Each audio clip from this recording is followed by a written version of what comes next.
dear friends. Good afternoon, good morning, good evening, depending on your location. I am here today once more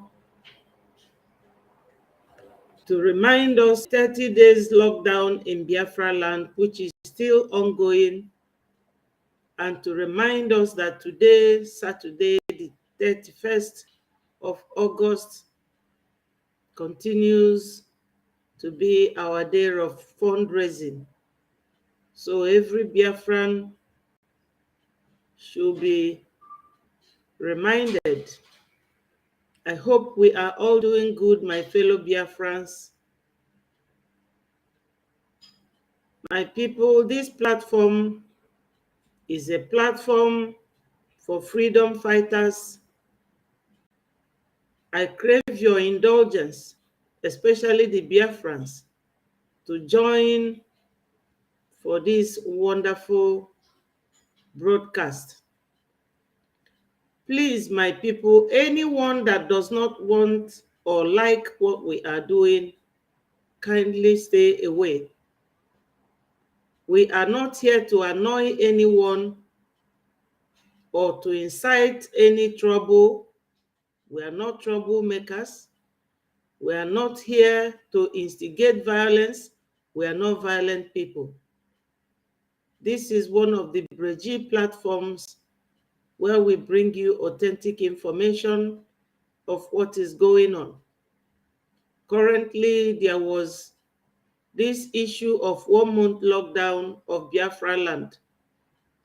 That is not sit at home, but lockdown to delegitimize the presence of Nigeria in Biafra land. So my people, before I go into this whole edition of our program, let me thank God. Almighty God, I thank and glorify your holy name. I commit all Biafrans into your holy hands, especially my PM, Mazi Simon Ekpa. Father, Lord, release our leader for us, Mazi Nnamdi Kanu. We are more than grateful to you, my Lord, because you say that in every situation we must give you, Lord, because we know that what you cannot do does not exist. Father, Lord, my God, release our leader, Mazi Nnamdi Kanu, the way you did it for Silas and Paul, you did it for Peter many years ago. We know you are still the same God. Do it for my leader and all Biafrans. PM, Mazi Simon Ekpa, protect him. He say, fellow Biafrans, currently what is trending is Igbo must go. Igbo must go. That is very interesting. And I don't dispute to that very assertion that Igbo must go. We are almost on our way home. And you can see it. You can read it from the way we walk, the way we talk, the way we behave. We are on our way home. But what I don't understand is whether those who are saying that Igbo must go, whether they are paying lip service. That is the one Nigerianists. Because if they are not paying lip service to Igbo must go, why are they sending military to go and fight our people in their homeland? Why are they using military and terrorist groups to stop us? We are very happy to go. We are adhering to the 1949 Amalgamation Constitution, which says that after 100 years, which ended in 2014, that anyone who wants to go should go. I am not against anyone or any Nigerian who is advocating for Igbos to go. Because our fellow Biafrans are going, we Igbos are going with them. But the pertinent question here is, why are they stopping Igbos from going? I'm not angry. I was angry at the initial time. I mustn't tell you lies. But after a second thought, it dawned onto me that these people who are telling us to go, if they are very serious, they should talk to Tinubu's government. They should talk to Shetima and his terrorist group to allow the Igbos to go with their fellow Biafrans. This is my take on the whole thing. They are saying that an Igbo lady living in Canada, in the name of Patience Amaka Sonbiga, is threatening them. I personally will apologize on her behalf if she ever said so. But my question again is she a mad woman? Was she talking to herself? What made her to say what she said? Who was she discussing with? And what did the person say to her? That is the question. Because I know that a lady who works in a place where they described in their letter, that was Dabiri Arewa. The question I am asking regarding the letter the lady wrote, using her office to write that letter, is, has she ever heard anyone threaten the Igbos? And if she hasn't, I have the video here. So during the course of my program, you will all see the videos, even the current president's wife, where she was using her language to castigate the Igbos. And it is still on the internet. But the woman, Dabiri Arewa, has not written anything about it. I also have the video of Asari Dokubo that was threatening the Igbos. I will show it here. I haven't seen this Arewa Dabiri to have written to Asari Dokubo about his threat to the Igbos. But I can assure you people one thing, that all these threats on the Igbos is like a lift. When you kick a toad, you are lifting the toad up, and everybody will now notice the toad. And that will go to show how human beings treat the toad. So all these castigations on the Igbo, this Igbo, that, is one of our evidence. It is part of our evidence that Nigerians hated the Igbos, that Nigerians are fighting the Igbos, because you cannot tell somebody to go when you love them. You stay with them and you stay nicely with them. Let us listen to our PM. Nigerians, we are no more. Southeasterners and the Southerners, we cannot become. And Biafrans, we must be. What are the declaration of the 2nd December meant to achieve? It is no longer a question of uncertainty. It is no longer a question of whether we are unsure. But I believe the message of the declaration of the restoration of independence of Biafra on the 2nd December has penetrated even to the bone marrow of the enemies. So the question, and the big question, is, what do we intend to achieve? They have mocked us that we are in exile.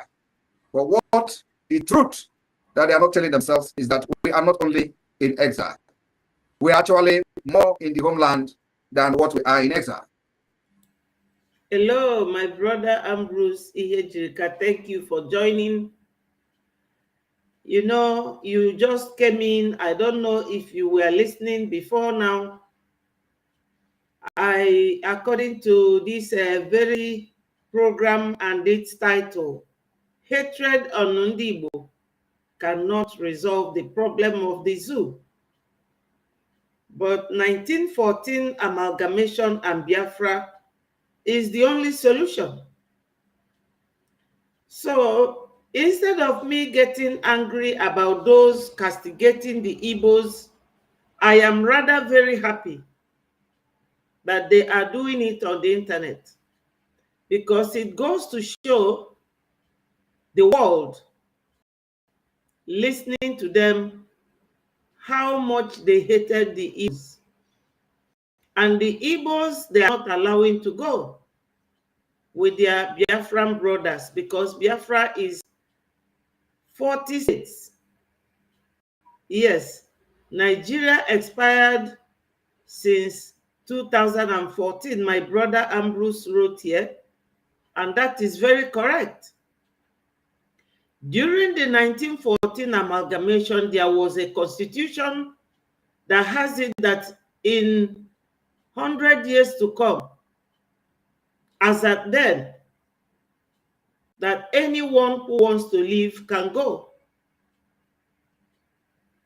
I don't know whether that constitutional article, whether it is still in their current day constitution, because the government of the zoo, controlled by the Fulanis, have deleted almost everything that would help any other Nigerian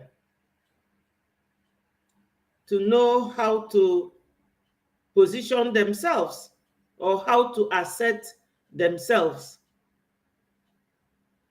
They rewrote it in 1999 when they were ruling as military, to their own benefit and favor.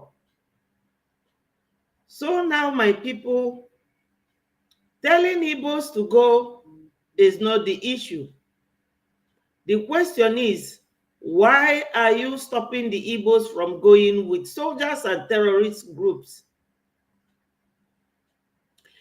The latest news from Homeland, because they are now, that's what my PM is talking about. 1 month lockdown in Biafra land. As recent as 2 days ago, they found group of terrorists in one of the bushes, and one of them was speaking fluent Igbo language, and he's a Fulani man. He confessed that they are all over the bushes, that they have been distributed to various bushes in Igbo land, but that they missed their road. That's why those people caught them. Yes, I know Ambrose. Mana ịma na ebi m na befa. So nna akọfọ ọnụ m ga-eji nwayọ try and understand ịnụ nwanne m, maka na ndị obodo a dị aghụghọ rinne. My people, the rest of the Nigerians on the internet, TikTok to be precise, I will play the voice here. We are telling the Igbos to go, and that they will be buying the Igbos as well. That was why one of our sisters, whether she is our sister or not, but there's a marker in her name. But two of her other names are English names, Patience Amaka Sonbeggar.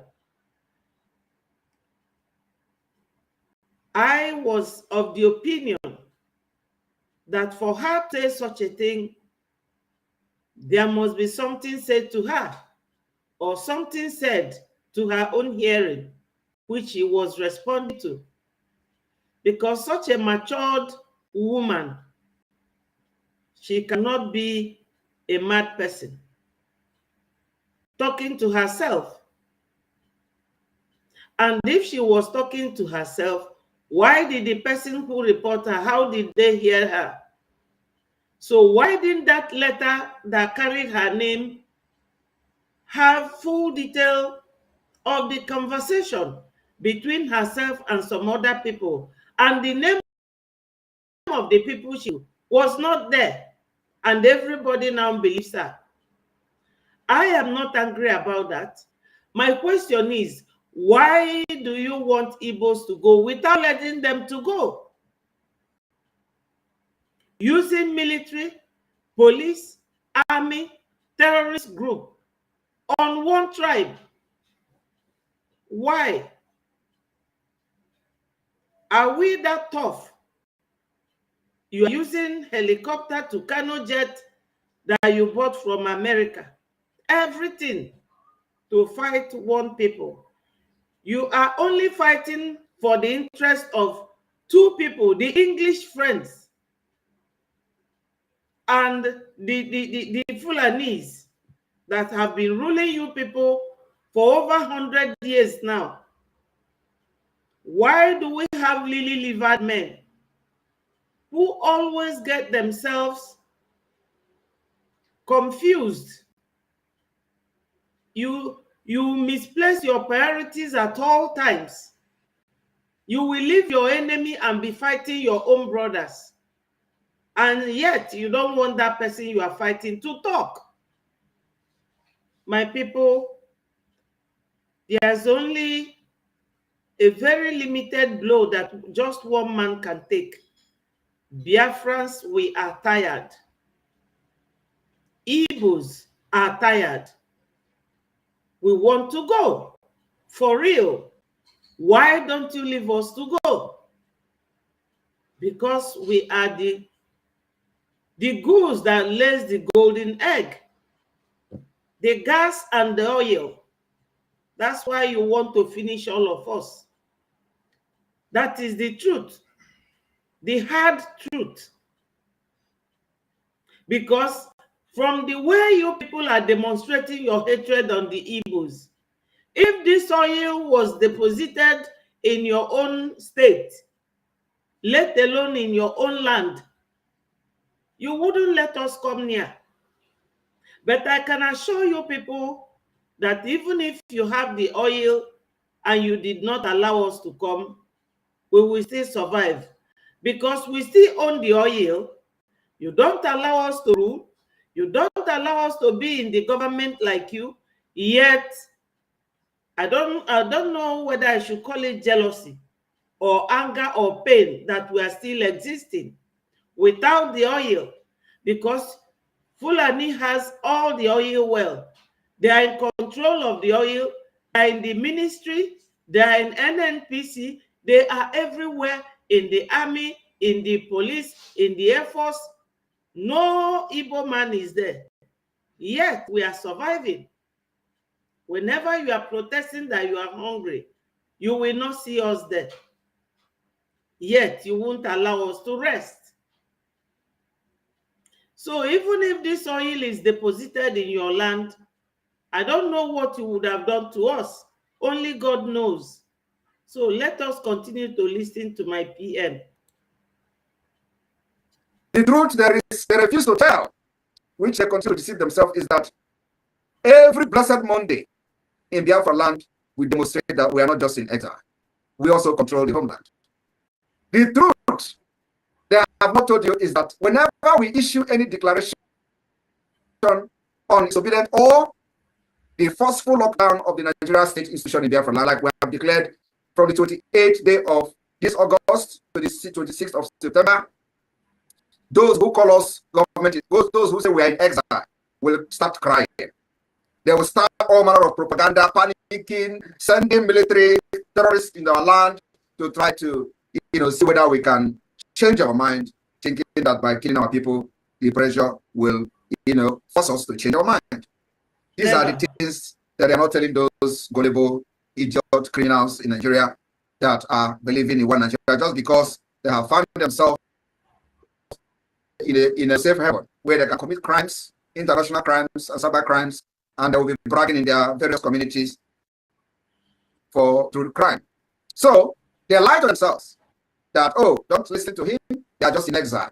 Yet, each time we make any pronouncement, it becomes a problem to them. Have you heard it from my PM? Each time we make announcement, it becomes a problem. Yet they will be there on the internet, everywhere, telling us to go, calling us names. Why? Why are they calling us names?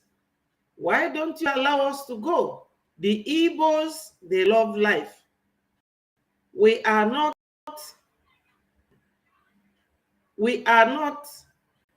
bad people. Let's listen to this one.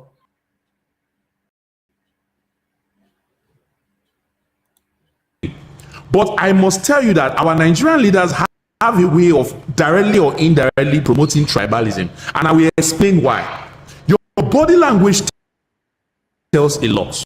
Now, I am not in support of what Amak about her hate on the Yorubas and the Edo people. So whatever action is taken against her, fine, I have no problem with that. But my people, before I go ahead, you see the lady at the center. She is the minister that wrote the letter. She wrote the letter, brought out this lady's name, and this other lady, the one by the top, is the Amaka of a lady in Canada. The one they said threatened that Yoruba and the Edo people should be quiet. How did they know that she said this? Who was she talking to? Where are, I beg your pardon, where are their names? Why is it that Nigeria is full of hypocrisy, both in abroad and in homeland? I beg your pardon.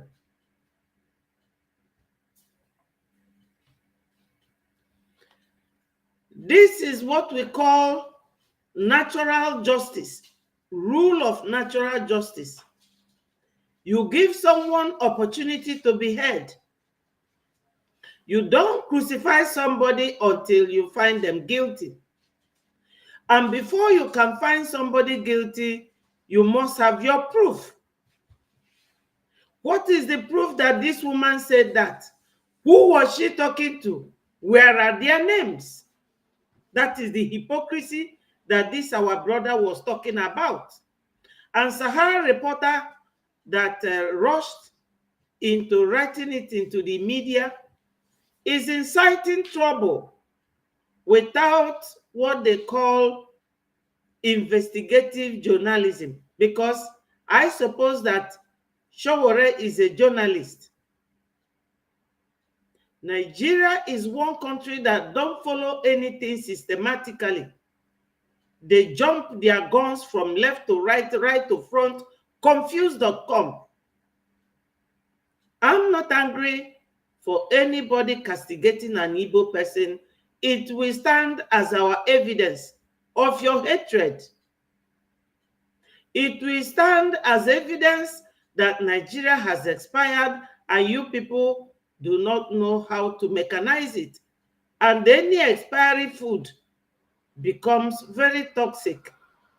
That's why the toxic nature in Nigeria is making everybody go cuckoo and gaga. We can never apologize to anyone for being Igbo or not Igbo. I am proud to be an Igbo person, and I am proud that Igbo is a Biafran. So let us listen to this, our brother. my question goes to the level of hypocrisy in the Nigerian leadership. Since 2023 to date, it has been all about Igbos. Igbos must go. this, that. But if you go to the internet, you can't stay 2 minutes on kind of tribes. Igbos must go. This, that. Igbos are this. Igbos are that. Igbos are that. There is no action that was ever taken against any of these people. But just one lady who got emotional about the pressure that has been going on since 2023 to date. All of you people have taken action. Why didn't you take action against Yorubas that have been saying Igbo must go all these years? No action taken against them. But one Igbo lady just said one thing and brrr, you people have taken swift action. That body language tells a lot about your tribe. One Igbo lady just said one thing. That's what the last statement of this, my brother. Who did she say it to? That is how you extract evidence to prove your point. Who did she say it to? And what did the person say to her? Because our people, they act like uneducated people, but they are all very educated illiterates. Very, very educated because they were speaking in English. Those who were speaking to her never spoke in their dialect. They were speaking in English. And she responded, where is their names alongside Amaka's name? What did they say to her? And what made Amaka to respond that way? This is a country that is dying like a horse, but they don't know. All of you are sitting there, allowing one tribe to control all of you. What these people are doing on the internet is exactly what they want them to be doing while they are busy siphoning all the wealth.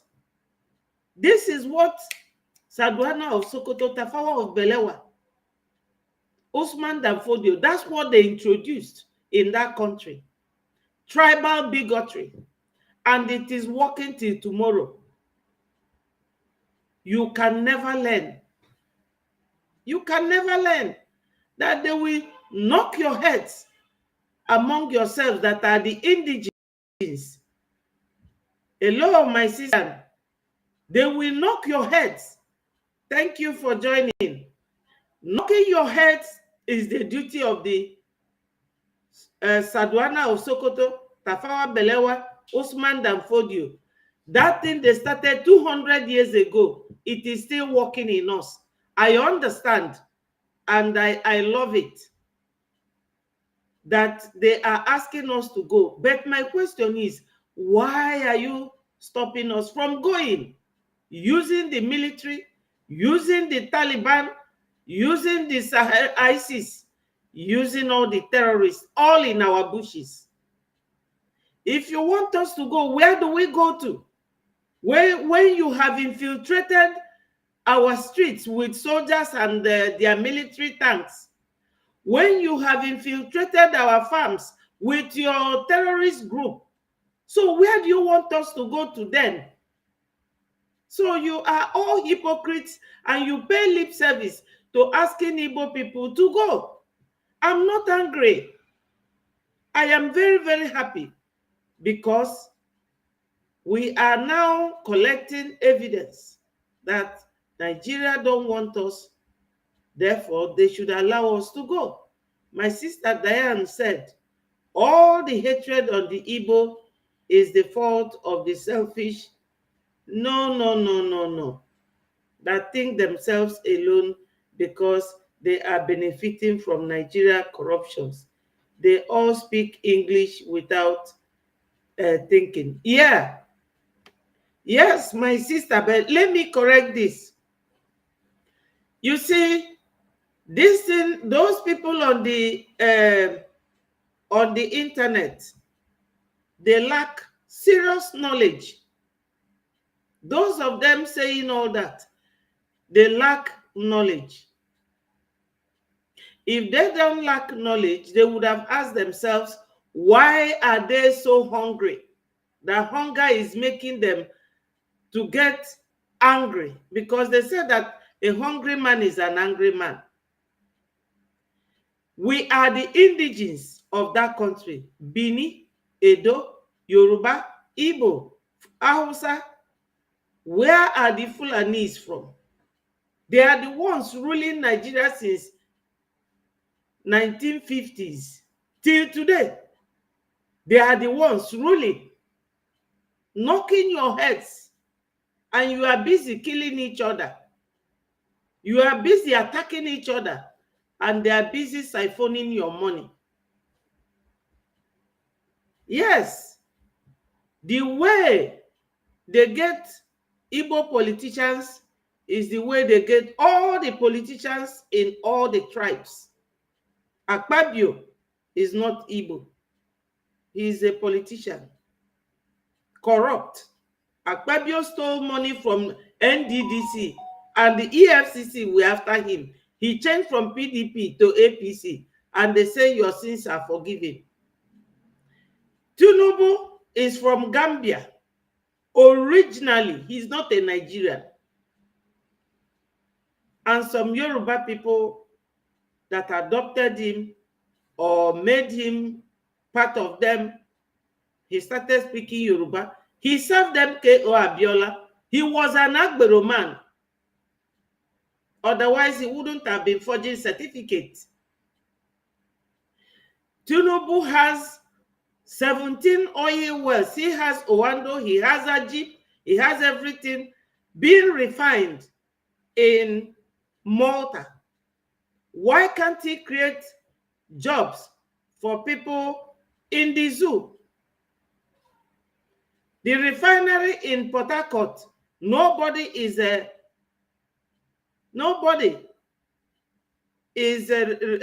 renovating it to create jobs for Nigerians, so to say. But because that refinery is in Biafra land, they don't want any Biafran to benefit from what God gave them. Obasanjo himself buyed my people in their thousands during the war.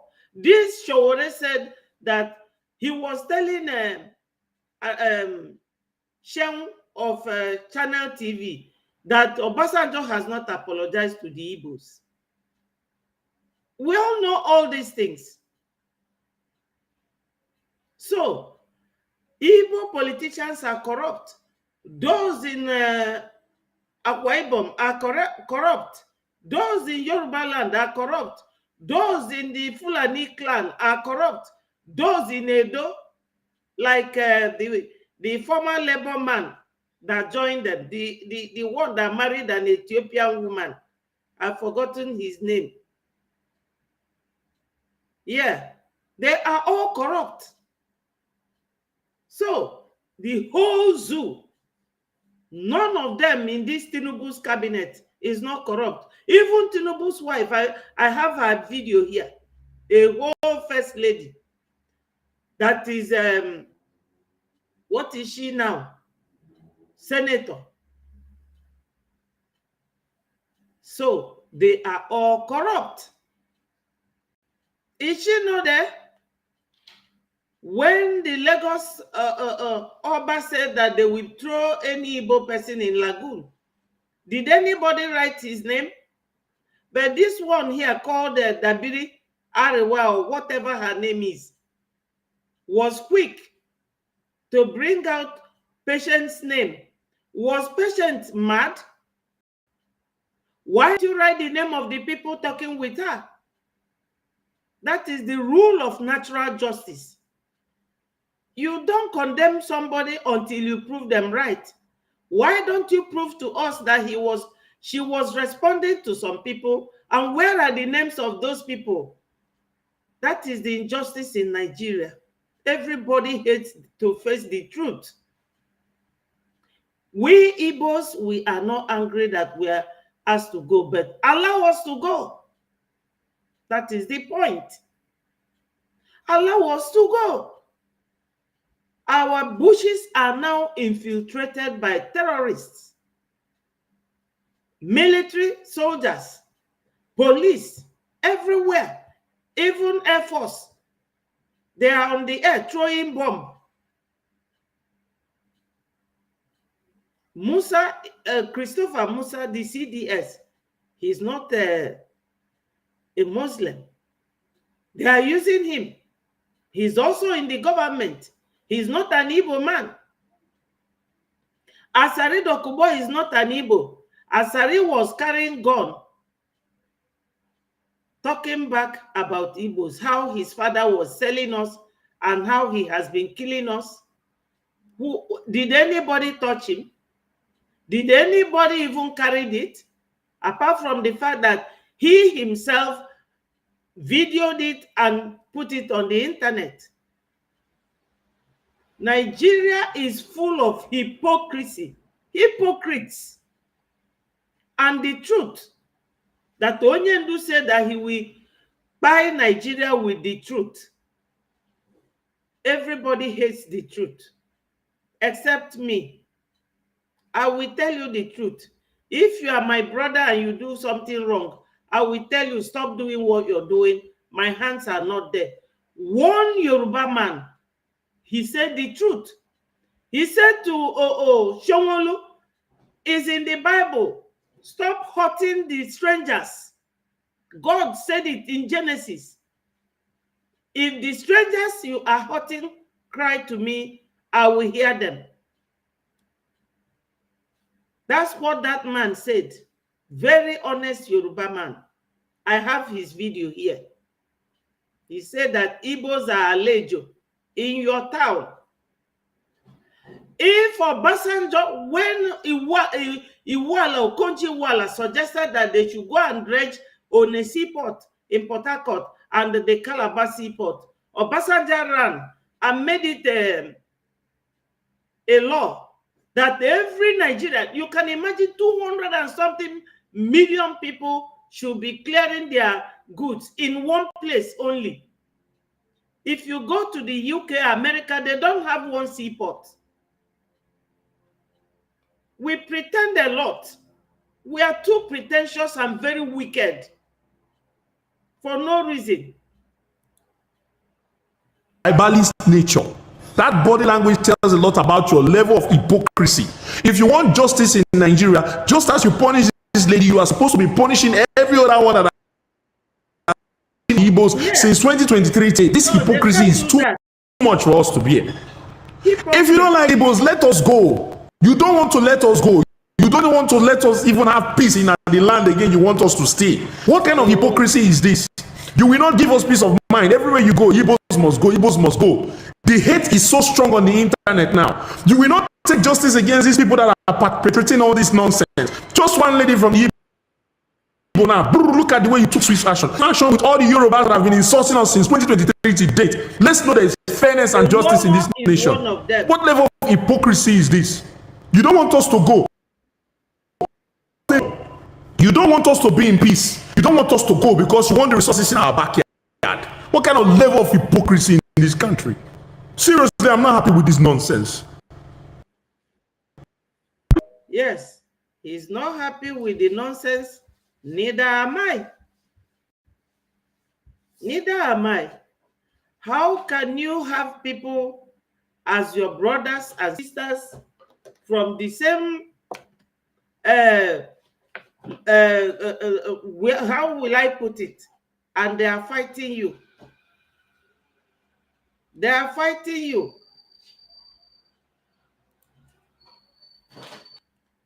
They are fighting you. Look at this. You don't see me? He's not an Igbo man. Have you seen it? Let me remove my picture.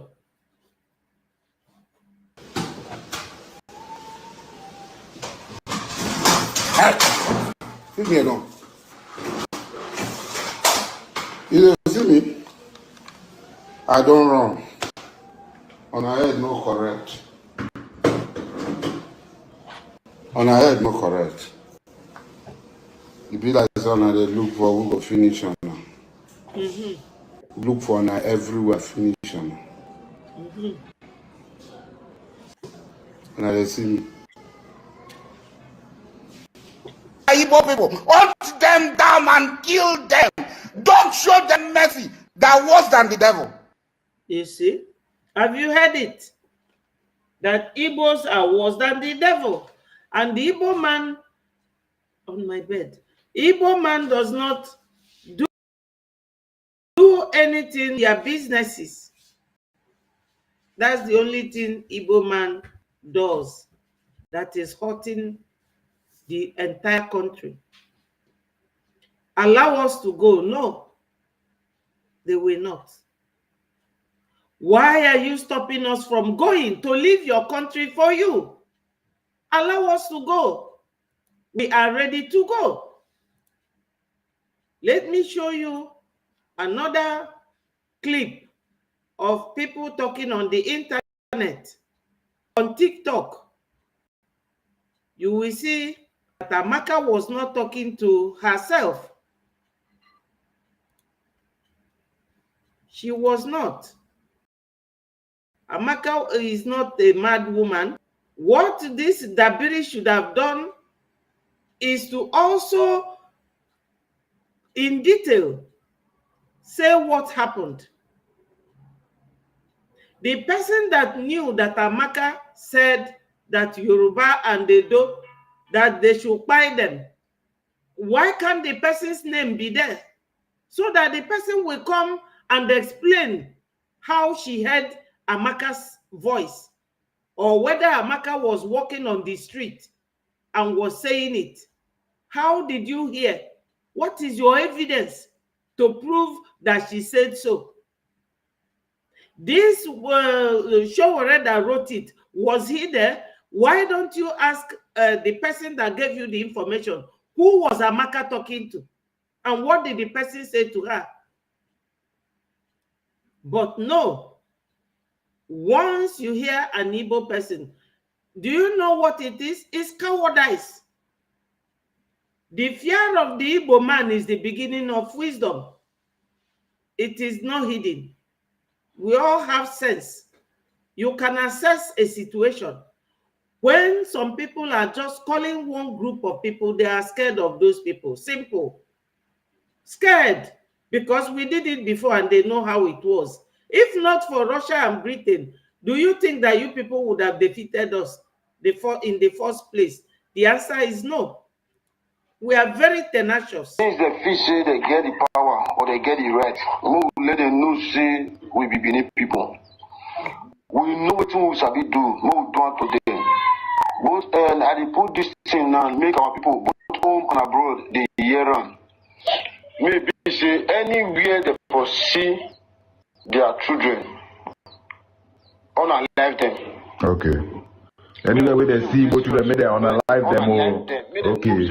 Now what you? Anywhere where you see Igbo children, unalive them. You hear them? Let me take it back. Anywhere where they see Igbo children, may they unalive them. Okay. Now what children they want to go for Abi? Google West Samoya the video. God damn it! And you are the best. Bini Empire na Empire they call and they not say Bini, they not say Edo State. Now Bini Empire. You don't get right to talk to us anywhere you see their children. Unalive them. Both home and abroad. America, Europe, anywhere in the world. Unalive them. You see it? I'm not the one that said it. At least those of you listening to this program, you heard it. Anywhere you see Igbo children, unalive them. Incitement. But why didn't Sahara Reporter get this voice and the names of those? Why not? So if somebody like Patience hear this sort of thing, you want her to start jumping up and down? A country that doesn't know their left or their right. I have said it in my program. Hatred on Ndi Igbo can never solve this problem. What will solve the problem is 1914 amalgamation, to visit it and do what it says, and Biafra. That is the only solution. That's the only solution.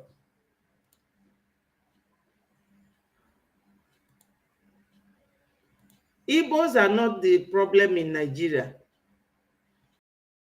We are not the ones carrying AK-47 from farm to farm. All these things that they are doing in Oyo everywhere, nobody is talking about it. Unfortunately, it is that way.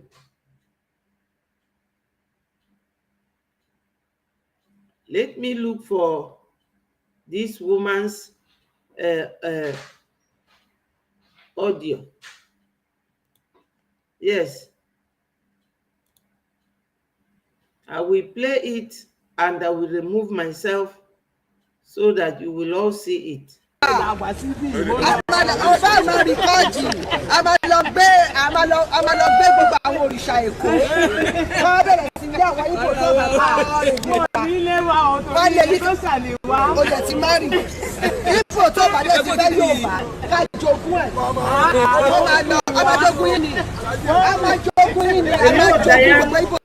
know you are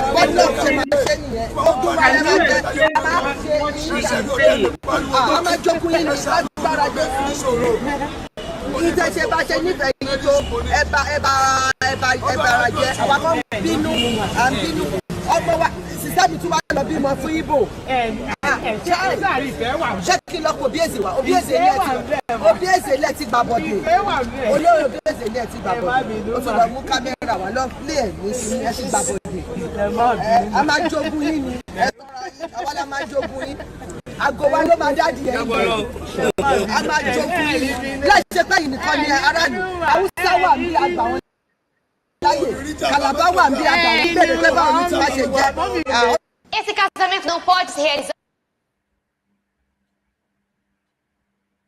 My people, you have heard it. That is the president's wife, somebody who's supposed to be the mother of the nation, inciting hate against one tribe. Igbo, Igbo, Igbo, Igbo. I don't even know that we are this heavy on Nigerians. Anyị na-anyị alụ, of course. Anyị na-anyị ezigbote alụ. Onye ọ dị iwe nya kwanye. Igbos can never cut off their nose for anyone. We don't owe anyone any apology. Not at all. If you don't like us, leave us alone. They should leave us alone. We want to leave. You people are stopping us because of our oil. Because of our oil.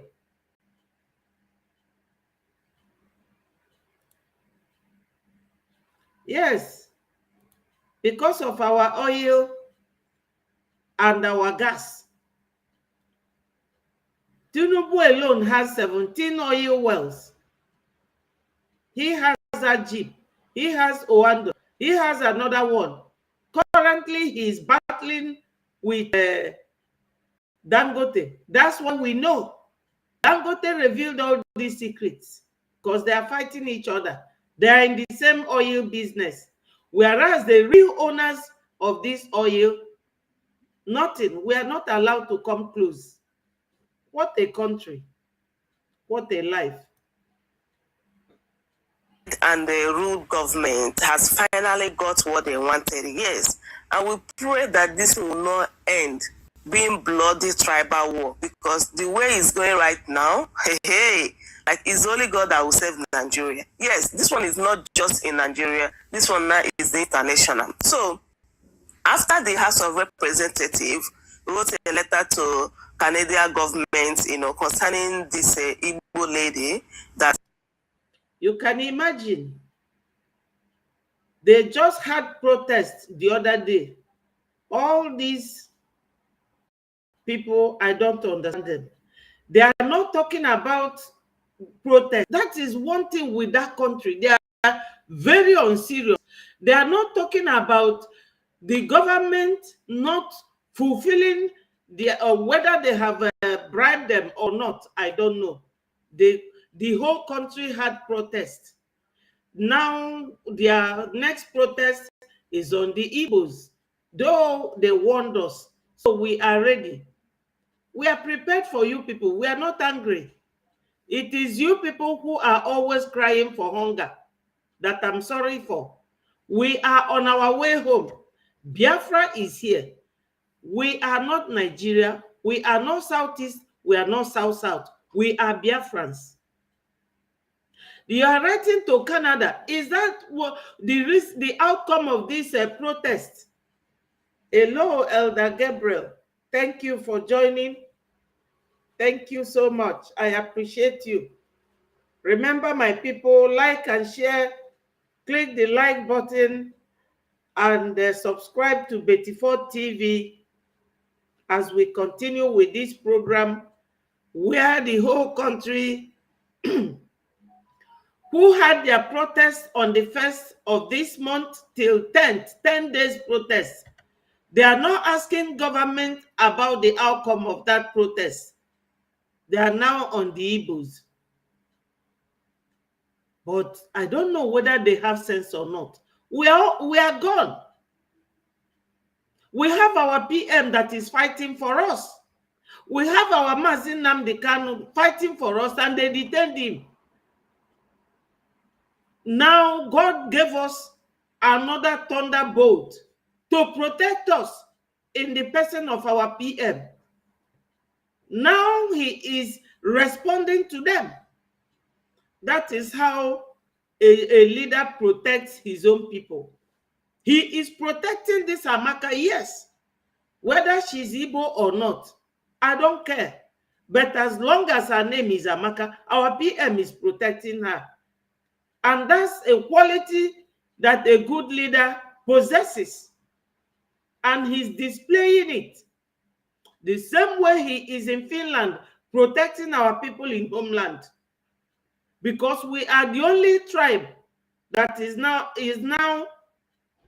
not living in IDP camp because of Biafra Liberation Army that our PM unveiled. What is wrong with you people? Do you know who you are fighting? We are children of God. He is always there for us. Always there for us. Said that is it Mazi Nnamdi Kanu or our PM, Mazi Simon Ekpa? Are they the ones that gave the Fulanese Kwara State? Are they the ones buying people in Benue State? Is it my leader, Mazi Nnamdi Kanu? Go to the Twitter of today and see what they did yesterday in the north. All those things happening to the northerners. Is it our PM doing it? Or is it Mazi Nnamdi Kanu or the Igbos in the north? Buying people on daily basis. Is it our PM or our leader, Mazi Nnamdi Kanu? Tell me. Allow us to go. Remove your military and your pussycat terrorist tiny rats in our land. That's why our PM said 1 month to get rid of all those terrorists in our land.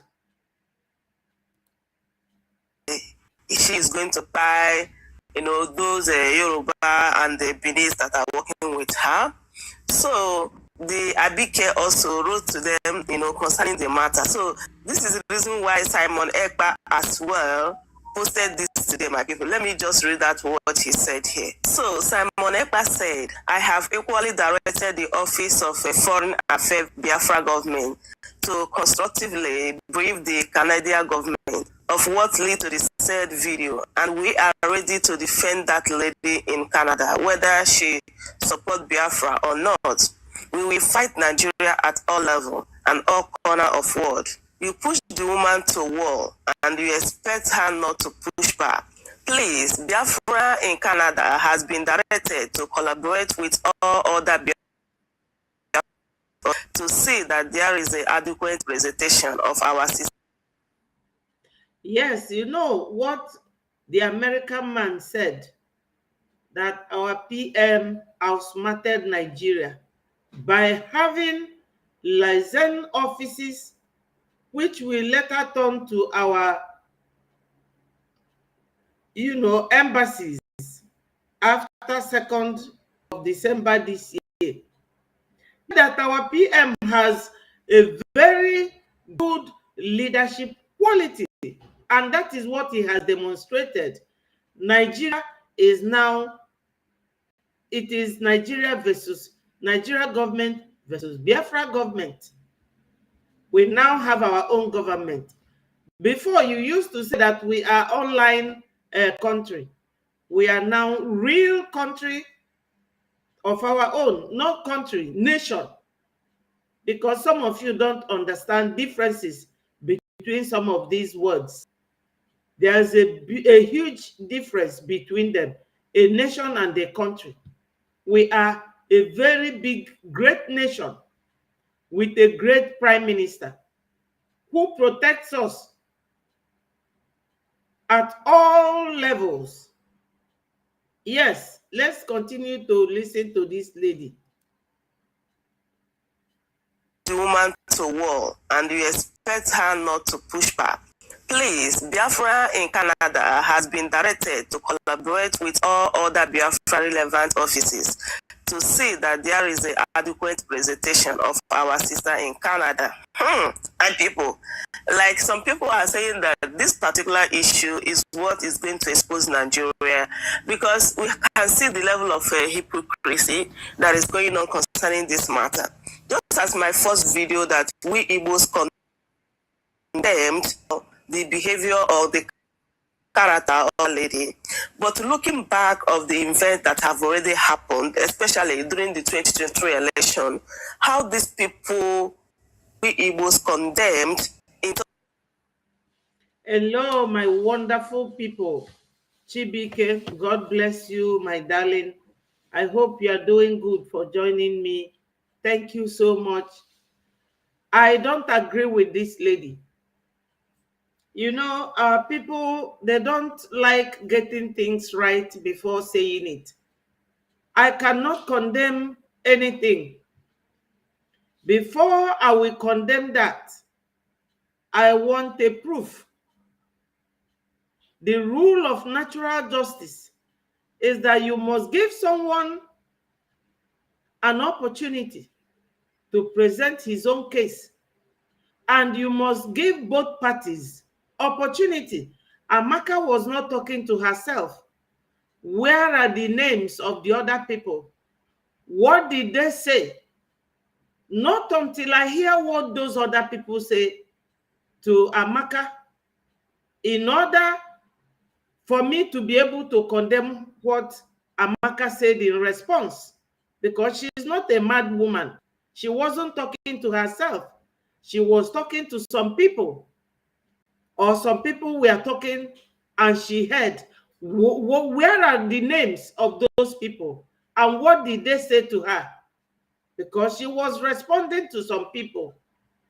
You cannot be twisting the hands of justice. It's not every time you rush to say something. You can't condemn what Amaka said, because you have no proof that she said it. And Amaka has not come to tell anybody, oh, I said this. There is no condemnation here.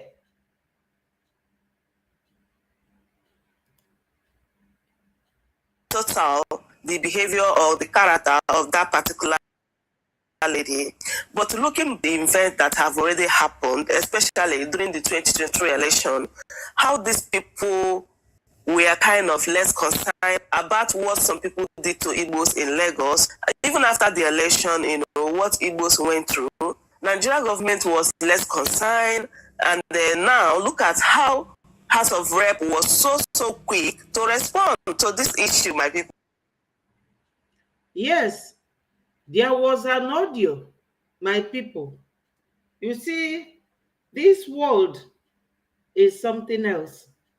This current vice president of Nigeria, there was a leaked audio. It's still there on the internet. I have it here. where he was talking to a guy called Kunle. Kunle was congratulating him for being elected as the Borno state governor then, when he was their governor. And he was telling him all sorts of things that they will do to Igbo people in Lagos. Where is this Abike Dabiri? Where was Sahara Reporter? Nigeria, that's Nigerians, their hypocrisy is on a very high level. The frequency is so high, but I'm not against them. What I'm against Nigeria about is that you don't want the Igbos and you don't want them to go. Where do you want them to go then? To go and hang in the air. Get out of our land.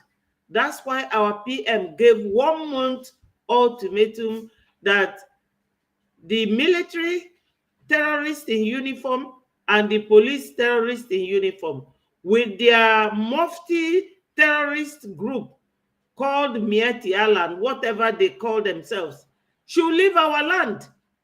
1 month. 1 month. That is just a test. They should leave our land. We don't care whether you like us or you hate us. What we care about is that you should allow us to go. My brother Ambrose is continuously standing strong on his belief that Nigeria government killed innocent protesters. And this Abike Dabiri, he did not, this month, on the 1st, 2nd, 3rd, till 10th, when they were protesting, but nobody said a word. Nobody said anything about those. That will show you that Nigeria does not value human beings. They don't value human lives. Because of mere word, assuming this woman said that, because I didn't hear her say it, I cannot accept it. I don't accept things that I didn't hear myself. There has to be audio showing her voice and her video, and those that she was responding to, then it will be a very clear proof. I cannot join everybody condemning what she said or what she didn't say because I didn't hear her say it. How can I be supporting evil? But everything I showed here, I showed you the video of Tinubu's wife. I showed you the video of, I come with evidence. I don't talk about what, I haven't heard Amaka's voice. So I cannot say I'm condemning what she said. Because I didn't hear her say it. No proof that she said it. And their names, we need it. That is the time I will believe that she said it. That's one thing with Nigerians. They don't work with proof. If they are working with what they say Amaka said, what of that audio that Shetima was talking to Kunle about? Or do you people want me to play it? Indicate in your comment if you want me to play that voice, so that you will hear him talking to Kunle, what they will do to Igbo people. And that is exactly what they are doing now. So, what do you think about that? What do you think about everything that that man said in that video? The vice president of the zoo. What do you people think? If you are going to if you are going to condemn someone because he said that they will kill Yoruba and they kill Edo people, okay, what of that audio? What of that audio by the vice president of Nigeria? My people, we should learn. We should learn. All this judging people in absentia without evidence, that is Nigerian style. I don't believe in that. Like, this is really, really laughable, you know. When people complained about how... Well, it's laughable, but you were quick to say that you condemn what Amaka said, that you didn't hear about.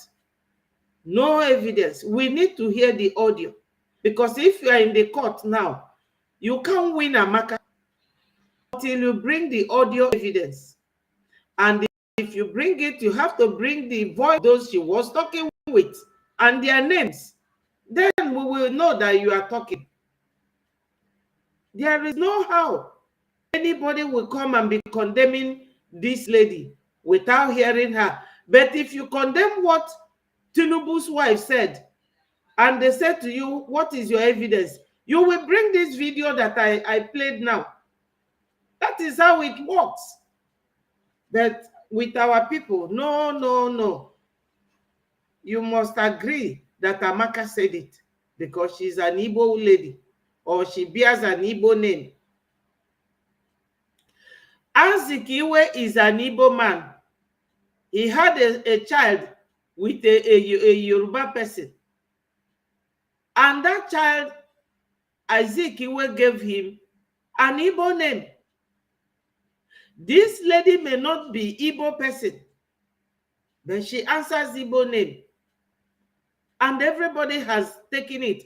What of that audio that Shetima made with Kule that you all know about? Go to YouTube and search for it. You will listen to it. Did anyone do anything to him? What of all these things that Gumi is going about doing? Who has said anything about it? All of them are cowards. Lily-livered men and women in Nigeria. Cowards. Because they are afraid of the Fulanis. Every time they want the Igbos to take the lead and they will follow behind. The next minute they are cursing the Igbos.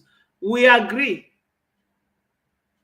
Anything you say we accept, but allow us to go. We accept. I'm not fighting about it, but gradually I will be giving you instances. Yes, to know that we have been taking a lot. We take a lot. There's just a little that someone can take from anybody. Let us listen to these people.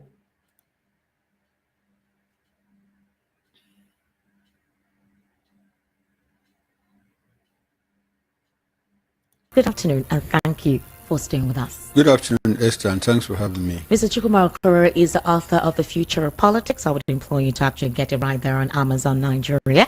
And of course, you can also make sure that if you're interested in politics, I think the book is going to give you in-depth or perspective or insight into what politics is today and in the future. Mr. Chukwuma Okoro, that is also going to be the bane of our conversation today. A lot has been actually transpiring post-election, but let's look at this particular situation. Now, the release of Nnamdi Kanu is a clamor all over. I'm sure on this platform, a lot of people listening to us will say we're always talking about it, but it's a recurring development. It's a story that is in continuum, so we always talk about it. Now, the fact is this, with these referendum, this e-voting has taken place. Does it guarantee Nnamdi Kanu's freedom anytime soon? Esther, the e-referendum is contentious. You know, to the extent that I don't know. Okay. The fact that I don't. It was an e-voting. It was e-voting yes, thing. E-voting, the fact that I don't know when it was conducted. Okay. Also, doesn't take away the fact that it could have happened. All right. And here we have Simon Ekpa saying that about 50 million people voted in that referendum. I think the beauty of what Ekpa has done is to highlight the fact that Nigeria needs to accept that, look, we should have a referendum in our constitution. You know, it's a democratic tool that is used all over the world, you know, to make decisions based on people's votes, just like you have a plebiscite.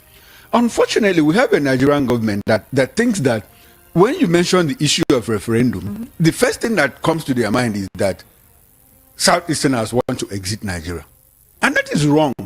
That is a very wrong perception. Okay. You know, you can use a referendum for a whole lot of issues. In some countries, if you want to do a constitutional amendment, you put it to vote. People vote in a referendum. In Ireland, referendum whether to make a legislation in favor of same-sex marriage. Okay. In Pakistan, in 2002, Pervez Musharraf, the president, a military leader, conducted a referendum and used it to legitimize his stay in power, his transition from a military ruler to a civilian ruler.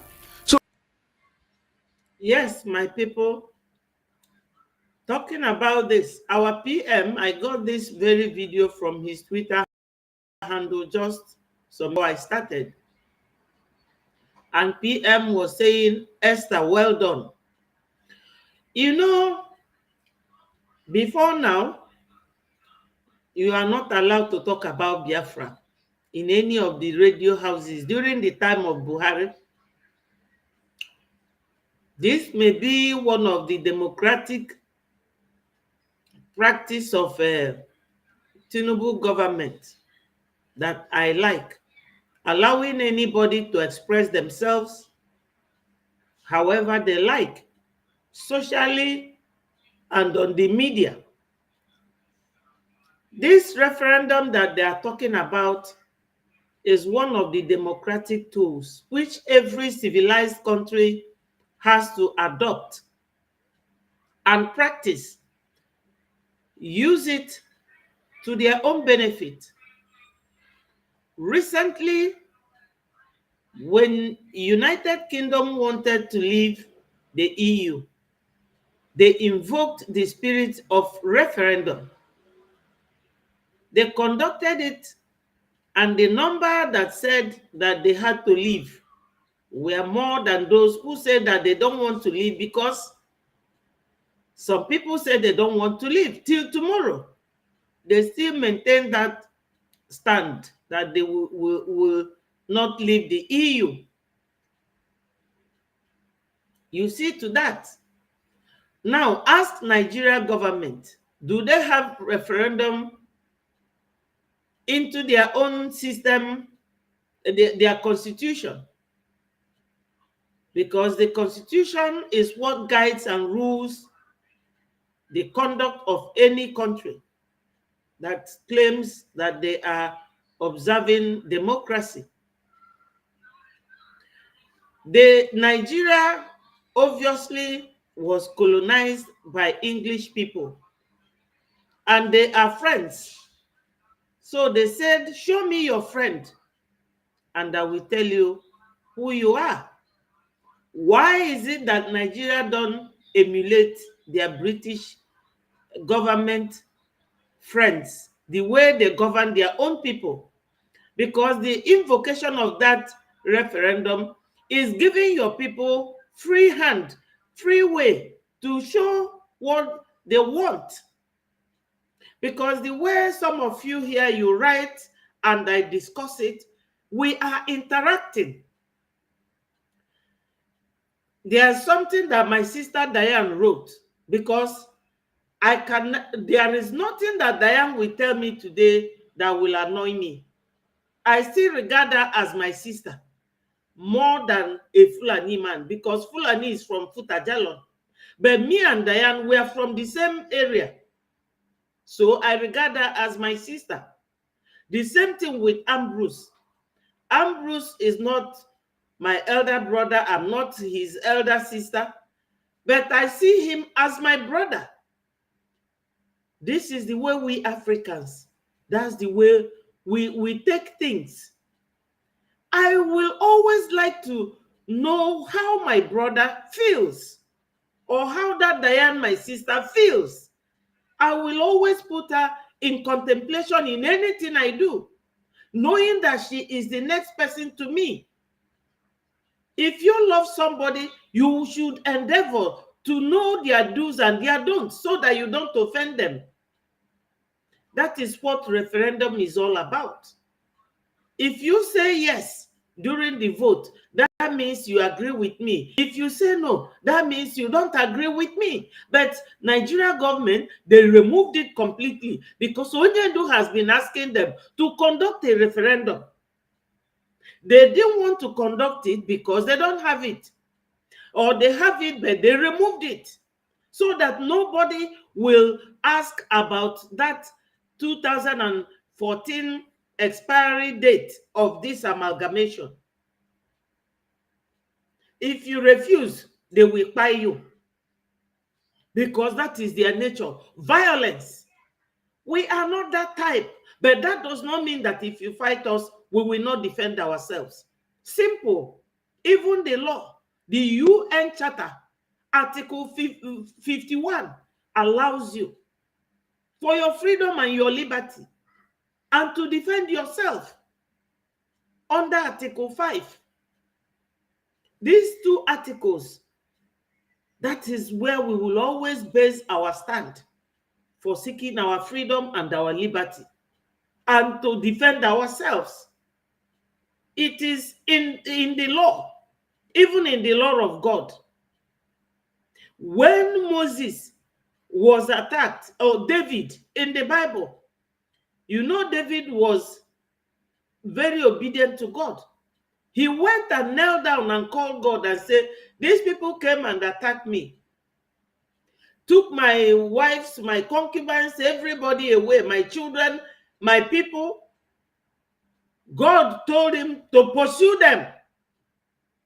He pursued them, overtook them, and possessed his possession. That is defense. You have to defend yourself. It's in the Bible. So, my people, all these things that they are saying touches and concerns us. And this man is trying to tell this Esther, the TV presenter, that referendum is one of the tools in a democratic system. Nigeria celebrated democracy on the 12th of June or July. They celebrated democracy, yet they don't practice it. Unfortunately, let's listen to them. So I get somehow this trying to talk about referendum. The Nigerian government, they think is all about the Nigeria is all about the Igbo people. That is not what referendum is all about. If we have to do a constitutional amendment, some cases you put it out in a vote. Should we discuss this at the National Assembly? Because the people believe that they have representatives, but their representatives don't do enough on particular issue areas. So it is the best thing to do is to throw it to the public in a referendum, in a plebiscite. In 2006, elected in Sudan. And the people of South Sudan voted overwhelmingly to exit. And that's how we got South Sudan out of Sudan. You know, after years of carnage, people killing themselves. It's happened in Eritrea. Between Eritrea and Ethiopia, they exited on their own. Referendum is not bad. And when the referendum was conducted in Scotland in 2014, majority of the Scots voted, look, we want still to be part of the United Kingdom. Okay. After 300 years of it was put to vote, and the Scottish people decided, look, we still want to be part of the United Kingdom. Esther, since 2014 that the referendum was conducted, nobody has ever come up to say the Scots want to exit from the UK. I'm of the opinion that if you conduct a referendum here, there is a likelihood, operational likelihood, that a lot of people in the Southeast, if not majority, will assent to the fact that we want to remain part of Nigeria because the Igbo man has expressly demonstrated his drive for unity. That's your own perspective. Yeah, that's his own perspective. He wants to be in Nigeria. We want to be Biafra. Let him go with Nigerians. That is that referendum we are talking about. Some people wants to be in Nigeria, where they will be practicing their corruption because it is their own religion. Corruption. But we want to take our transparency and go with Biafra. When they hear Biafra, as this man said, that when they hear referendum, they will be thinking Igbo. The same thing with Biafra. Once they hear Biafra, but Biafra is 40 United States of Biafra. We are just one. We are not two there. It's only one Igbo in Biafra. They don't have two Igbo tribes in Biafra land. Only one. You know? So Biafra is 40 United Nations. Only one. Whenever they hear Biafra, they will think it's only Igbo. It's Igbos. Igbos have started. No. Ijos are there. People from Akwa Ibom, they are there. Itigidi, Ugeb, all these areas, some part of Edo Delta, they are all Biafras, not just the Igbos. You know, Urobos, many of us as Biafras. That's irrelevant. I'm because talking a couple of Southeasterners or Igbos may actually disagree with you. Those things that Esther, how do we, there is a referendum that would go for it. Esther, how do we get an accurate opinion? Conduct a referendum. That's what who conducted? Look, Esther. Let's be very factual about this. You know, to the extent that we want a referendum conducted, it should follow due process. Exactly. You know, you cannot. It's like being a judge in your own case. All right. Who conducted the referendum? That is the question. Okay. And I'm saying, let us make it formal. The Nigerian government, either ECOWAS or UN, can get involved. If we don't trust that INEC will conduct a free and fair referendum, let's get involved. The EU, the United Nations, ECOWAS, you know, even AU, to come in and conduct a referendum that will be free and fair. It is at that point that we will decide. This man, I don't blame him. He's a Nigerian. He is talking as one Nigerian is that he is. He said, who conducted it, we followed due process. Of course, we followed due process. We followed due process. It was an conducted electronically referendum. That's it was called self-referendum, because Nigerians are afraid of conducting that referendum. If they are not afraid, why don't they go ahead and conduct it? So we have conducted it, and over 50 million voted. People from the area they call Southeast and South-South, we are more than 70 million. More. 50 million voted. My people, don't you think we are good to go? Of course, we are on our way home. Let's listen to them.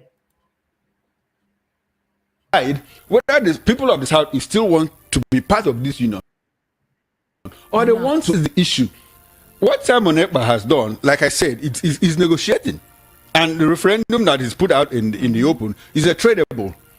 You know, it's a tradable. He has brought something to the table. Okay. You know, and he said he's going to conduct a convention and even invited our own Minister of External Affairs to be part of it. All these things are tradables. And I relate it to what Yasser Arafat did, you know, from transiting the PLA as an authority to an organization that gets represented in the United Nations with observer status. Do things. The thing is, the reason why I'm talking about this, or rather why this is here, is because there needs to be a proper understanding of what is at play. A couple of people get negative or aggressive when they just hear about this kind of thing without having a proper concept of what it is. Some people do not understand what self-referendum is, or the pattern through which it was conducted according to the self-imposed prime minister. Nobody knows how the process goes, but he declared that this Southeasterners, Igbos especially, are interested in this, and they actually want to be extracted. They want to find their own nation. So that is basically why we wanted to have a proper context of this conversation. Exactly. But then here is the thing: where a situation where this kind of thing is called for, there are factors which he reeled out. He talked about certain issues which have bedeviled a lot of individuals, specifically from the region, from the southeastern region. He said marginalization was one of them, underdevelopment, insecurity, attack against Christians, poverty in the southeast and south region as justification for self-referendum. Don't you think this should be an eye-opener for the federal government? If you go to the southeast, for example, there are a lot of underdeveloped areas, especially for how long, that particular region has existed. Questions have been thrown to the southeastern leaders as the governors they've had so far. Why have they not really put a lot of investment or created investment opportunities in that region? Why is that region neglected? Why is that region, you don't have a lot of people because of the underdevelopment, no proper access to health roads? So what would you say to the fact that what he cited as a reason for this is basically what's transpiring there? Esther, the reason for the referendum that we demand for it's not hidden. It's a road we have traveled several times. Okay. It is very clear that the southeast has been marginalized by the central government, and some of us even think that there's a conspiracy theory behind it. To oppress the people, to let them. Have you people heard him? He is now accepting that Southeast has been marginalized. And what is he talking about? A process or procedure. So if they are going to continue marginalizing us till the next 100 years, we should be waiting for them and their procedure. Like people who don't have brain, or people who have brain but cannot use it. They are all scared. That is what our PM said in that video that you watched with me now, where he was talking about 1 month lockdown. He said it, that they will continue to buy us, thinking that they are going to instill fear in us. That's what they are doing. That's what they are doing. Go to our PM's Twitter handle and see what these people did to Hausa people yesterday. My God, you won't eat. Ndị mmadụ dịka flies nani. Amara m ife ndị a ji egburu mmadụ for. What do they gain? What do they gain? Isi etu a na-egbu mmadụ ka na-egbu ọkụkọ. Oh my God. Ọ na-awụ akpata oyi. As a mother, oh my God. Ije there. Ikiricha ife ndị Fulani a na-eme ndị ugwu. A whole, that is it. Oh my God. This is it. They thought, no, if I Gabia men are southeast. Oh my God. I don't want to remain that. Where they are. But that is the issue in contention now, is that Simon Ekpa conducted a referendum. And Esther, let me ask you, now that he conducted a referendum and people are shouting, oh, referendum has been conducted and 50 million people voted in favor, who is going to enforce it? That is the big question. Who is going to enforce it? So, look at him. How can you say that somebody conducted an election or referendum? Who is going to enforce it? Who conducted it? The person who conducted it will enforce it. Of course. He has told us, after this, we go to UN, go to Nigeria itself, because they are not following up. They are not following up. That's why he's asking that question, like a child. How can you conduct referendum? But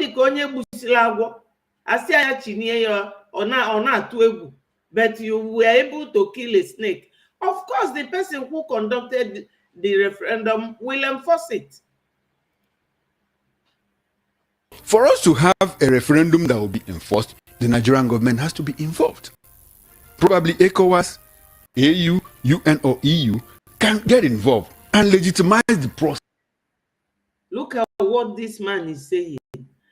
Oh, this is where you will notice the fear in their voice, the fear of the Fulani. If you are saying the truth, you will be sounding like a music.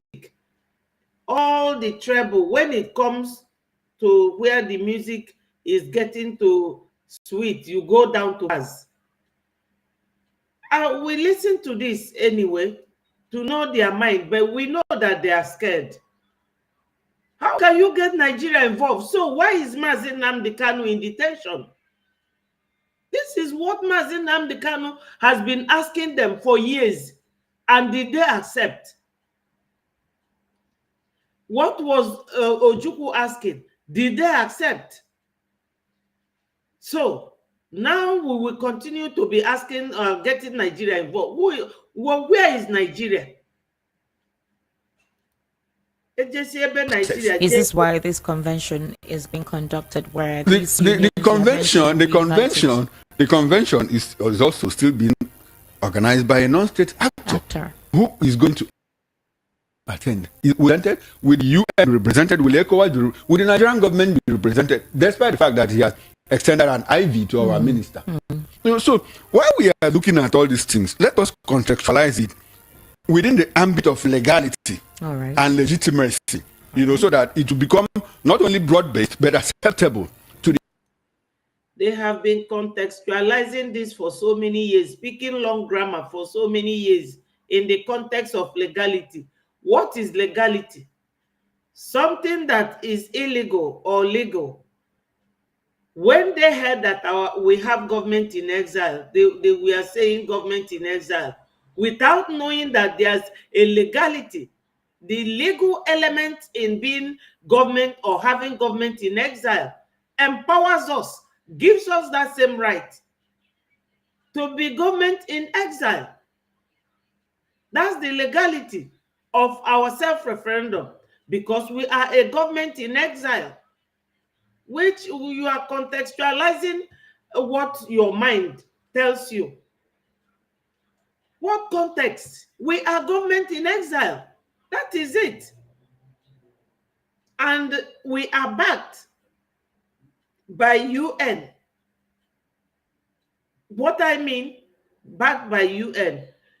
Government in exile, UN know about it. And it is legal. France used it during the time of Charles de Gaulle. So we using it shows that we are legal. So under that very legality, we are doing whatever we are doing.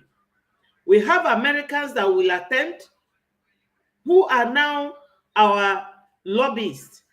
We have a barrister. We have written to the African, general African representatives, and they know us. So anyway, there is no point explaining to him because he's not part of us, and he won't even hear me unless he watches this program. We are doing everything under the legality of international law. The rule of law that guides government in exile is the same one guiding what we are doing. Government in exile is legalized.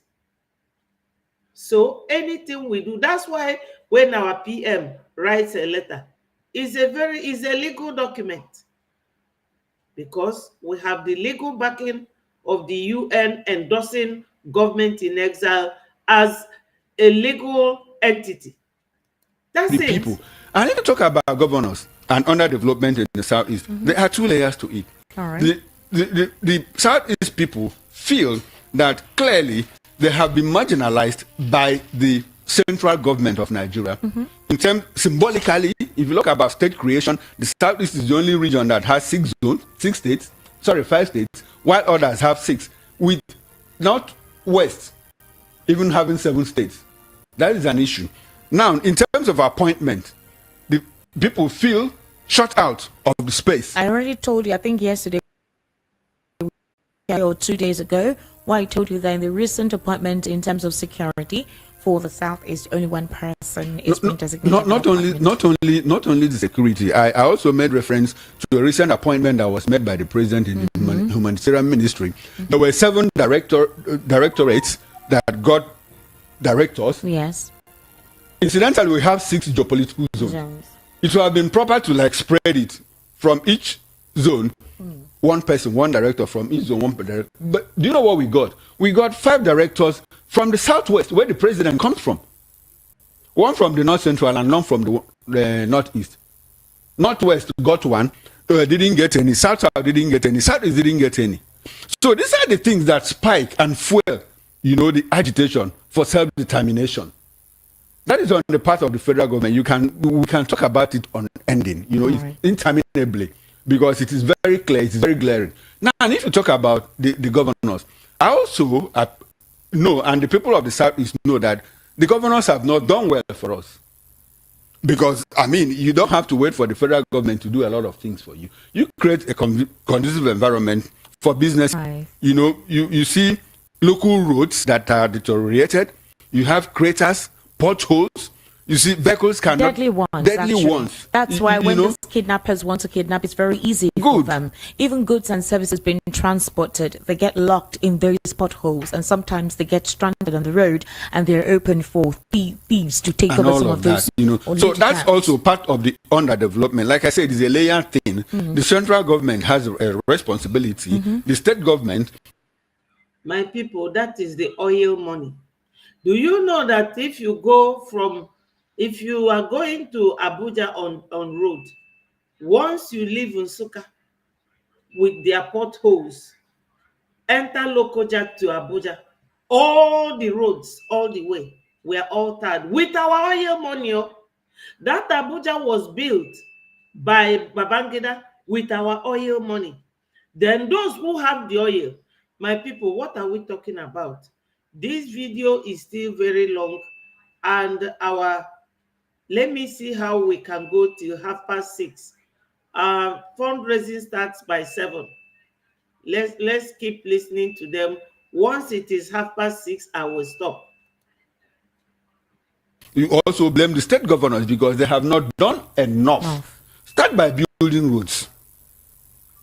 Start by building roads. So the question now, start by deploying infrastructure. Yesterday, I was speaking with Mr. Mark that it's all about envy for the supposed marginalization or hatred to some of the Southeasterners. For example, the conversation came up based on a particular woman who resides in Canada. She says she's a Canadian citizen. Now, X has been rife with ethnic tension recently. In fact, since post-election, there's been quite a lot of back and forth. The question is, who starts off this ethnic slurs, and then, of course, the other person responds. Now, when this one made the comment she made, it went viral. Abike Dabiri actually had to speak on it through her the agency that she's in charge of, and then the Southeasterners also brought out tweets of those from the southwest of Lagos or Ogun State, wherever it is they're from, of how they had made several nefarious statements, indicting statements of harming, persons from the southeast or those who are Igbos. And then this whole thing has continued. Now, the question I now asked was, what is the federal government doing about it?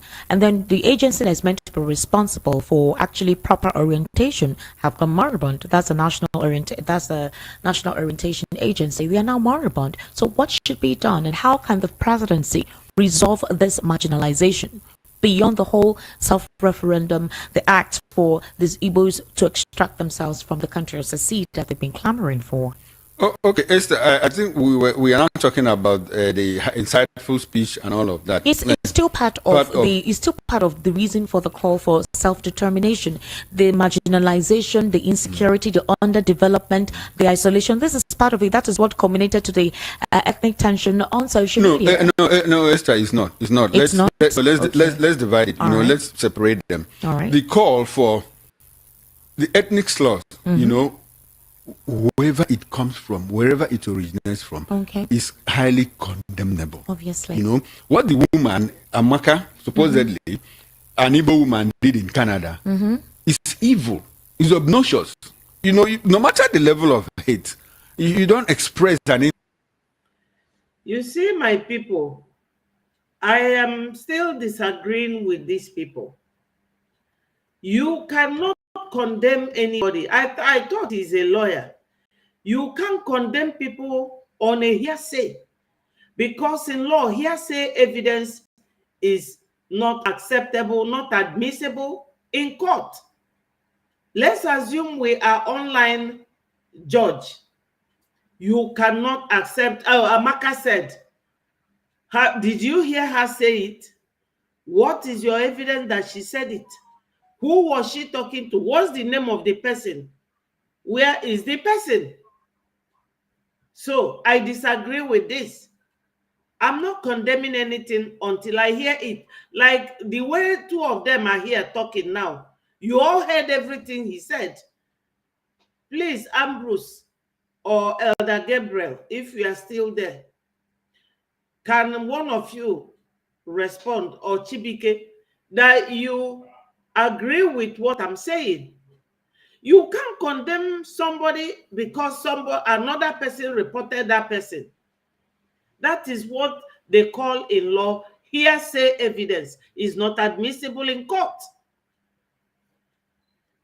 Amaka said, who was she saying it to?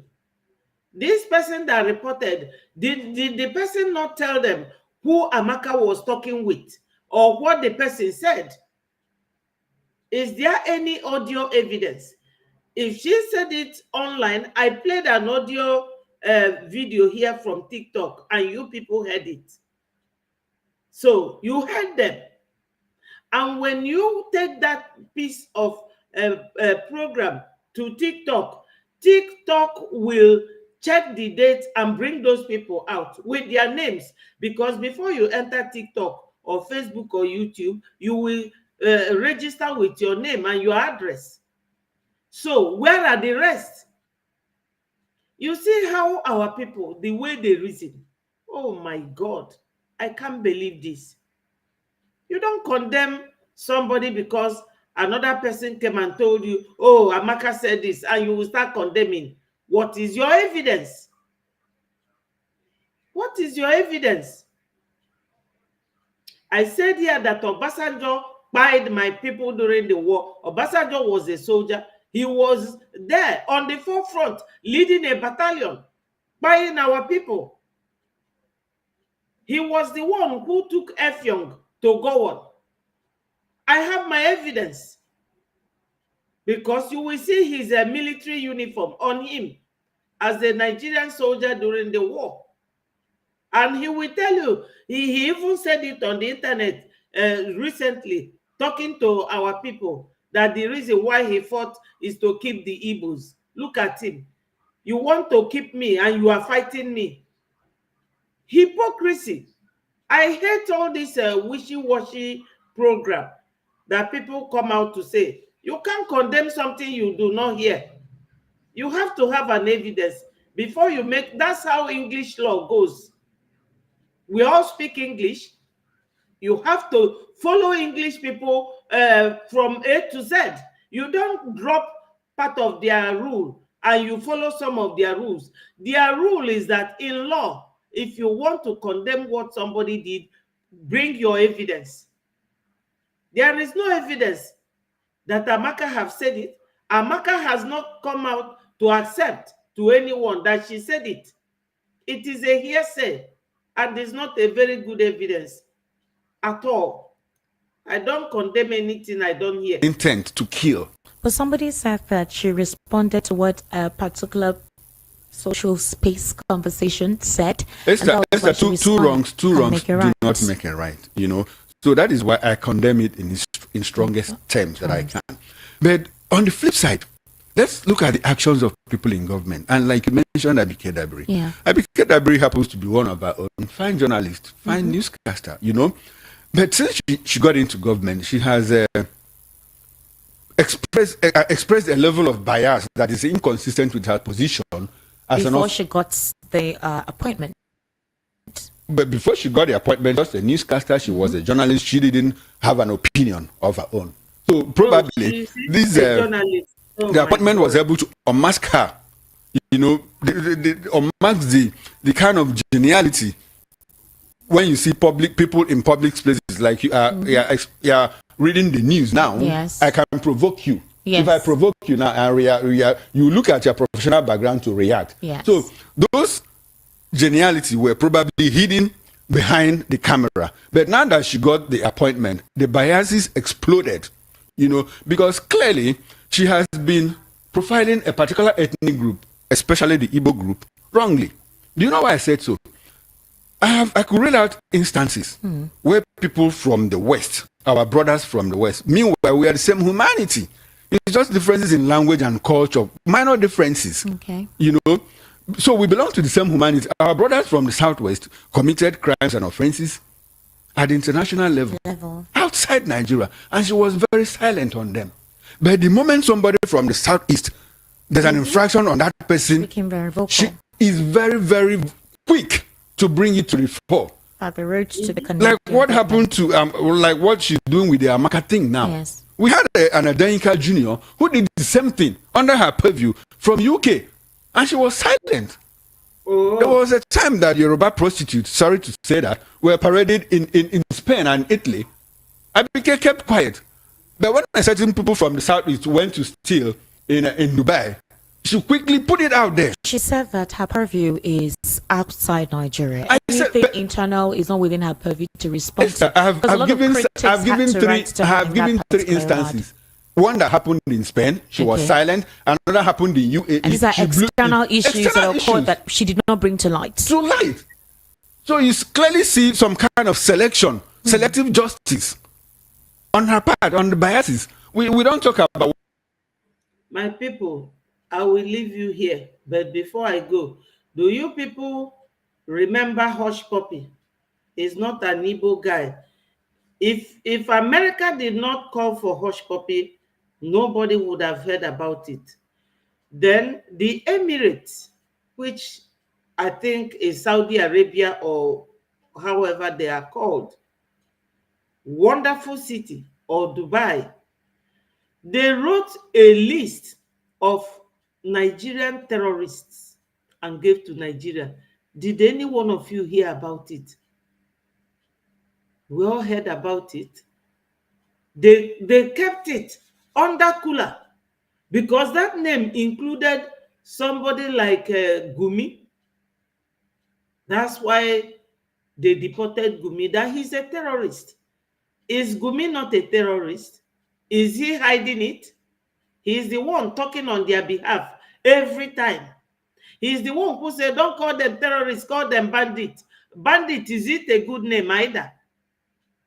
Did you hear about it? This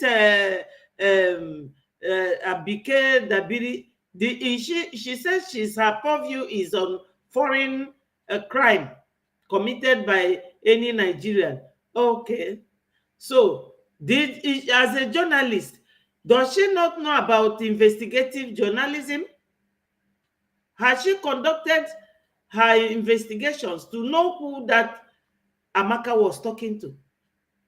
Has she said anything about the list of terrorists from Saudi Arabia to Nigeria government? Is it not from abroad? And many more. My only happiness is that we have Mazi Nnamdi Kanu and Simon Ekpa. Our PM is not, he's not, in fact, he doesn't care for anybody. He doesn't give a hoot. He doesn't care. Our PM is the antidote of Nigeria. All Ugidigbam. If you think that you are going to bring our PM down, you are joking. So my people, as it is right now, I'm going to leave all of you and say have a nice weekend. We will continue next time.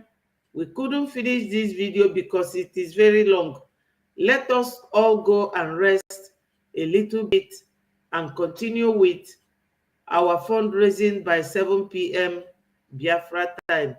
I love you all and I say all hail Biafra, peace, unity, progress, and equity. Thank you and bye-bye from me. Bye.